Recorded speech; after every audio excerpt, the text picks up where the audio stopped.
मोठी बातमी 2 लाखांवर कर्जमाफीचा विचार सुरू असल्याचं एकनाथ शिंदे यांनी म्हटलेलं आहे। बँकांकडून या संदर्भातला आढावा घेतलेला आहे असं शिंदेंनी म्हटलंय।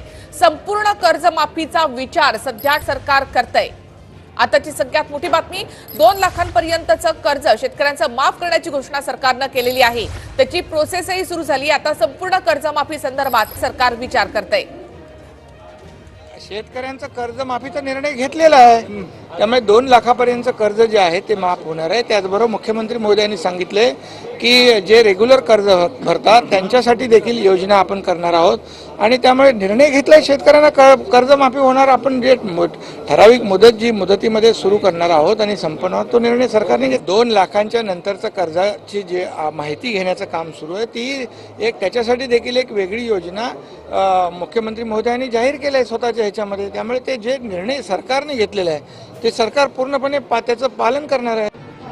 म्हणजे शेतकऱ्याची व्हॅल्यू ॲडिशन चेन जी आहे ते व्हॅल्यू ॲडिशन चेन निर्माण करणे आणि शेतकऱ्याला त्याचा फायदा जास्त होण्यासाठी त्यांना प्रोत्साहन देण्यासाठी अशा या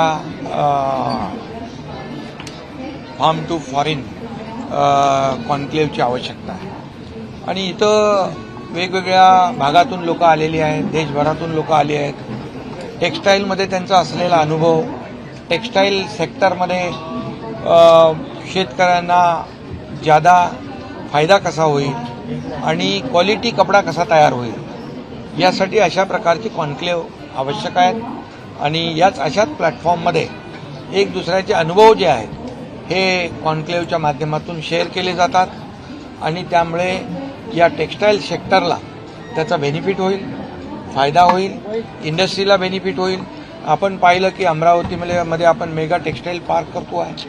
महाराष्ट्र देखील खूप मोठ्या प्रमाणावर टेक्स्टाईलला प्रोत्साहन देत आहे। केंद्र सरकार आपले देशाचे प्रधानमंत्री नरेंद्र मोदीजी देखील टेक्स्टाईलला मोठ्या प्रमाणावर प्रोत्साहन देत आहेत आणि महाराष्ट्रात देखील मोठ्या प्रकारचे टेक्स्टाईल पार्क झाले पाहिजे यासाठी प्रधानमंत्री मोदीजी देखील मोठ्या प्रमाणामध्ये योगदान देत आहे। आणि त्यामुळे या टेक्स्टाईल पॉलिसीमध्ये देखील मी मुख्यमंत्री असताना अनेक रिफॉर्म्स आपण केले, नवीन हे केले। आता देवेंद्र फडणवीसजी देखील या संपूर्ण टेक्स्टाईल सेक्टरला आपल्याला आणखी इन्सेंटिव्ह कसं करता येईल, आणखी आपल्याला हेल्प मदत कशी करता येईल यासाठी हा सरळ शेतकऱ्याशी थेट निगडीत असा हा विषय असल्यामुळे यामध्ये जास्तीत जास्त या सेक्टरला मजबूत करणं, बळकट करणं आणि आज आपण पाहतोय की भारत देश आपला आत्मनिर्भर भारत होतोय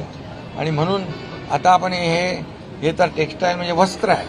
आपण वस्त्र आणि शस्त्र म्हणजे ब्रह्मोससारखं शस्त्रही बनवलंय, युद्धाची नौकाही बनवली आहे। म्हणजे शस्त्र आणि वस्त्रामध्ये भारत पुढे चाललेला आहे प्रधानमंत्री नरेंद्र मोदीजींच्या मार्गदर्शनाखाली।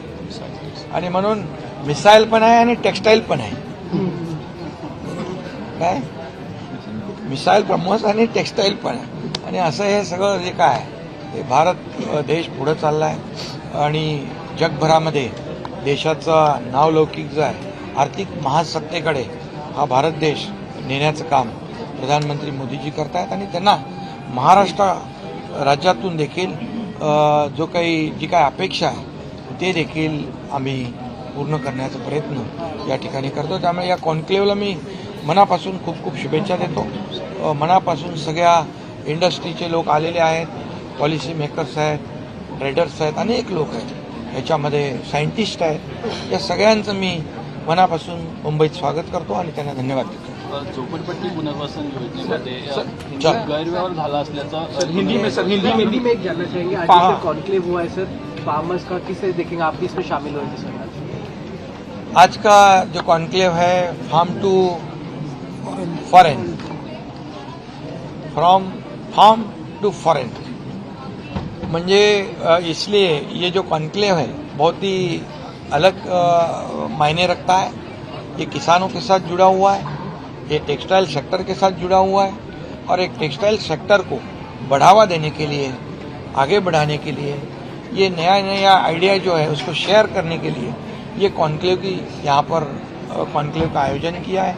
इसमें जो इंडस्ट्री आए, पॉलिसी मेकर आए, साइंटिस्ट आए, ट्रेडर्स आए, कई लोग आए।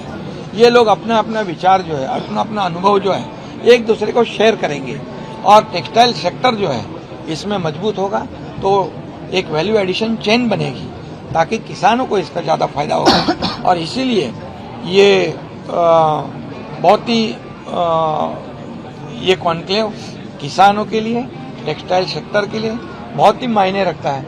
हमारा देश अभी आज मोदी जी के नेतृत्व में आगे बढ़ रहा है, आत्मनिर्भर बन रहा है, आत्मसम्मान मिल रहा है, देश आर्थिक महासत्ता की ओर जा रहा है, बढ़ रहा है। तो यहाँ पर वस्त्र भी है और शस्त्र भी है। हमारा ब्रह्मोस जो मिसाइल है, मिसाइल भी है और टेक्सटाइल भी है। तो ब्रह्मोस जैसा मिसाइल आज युद्ध नौका हम बना रहे हैं और यहाँ टेक्सटाइल भी, ये जो हम पहले इंपोर्ट करते थे अब हम एक्सपोर्ट कर रहे हैं। ये बहुत बड़ी अचीवमेंट है और ऐसे कॉन्क्लेव के माध्यम से ये टेक्सटाइल सेक्टर बहुत आगे बढ़ेगा, बहुत प्रगति करेगा।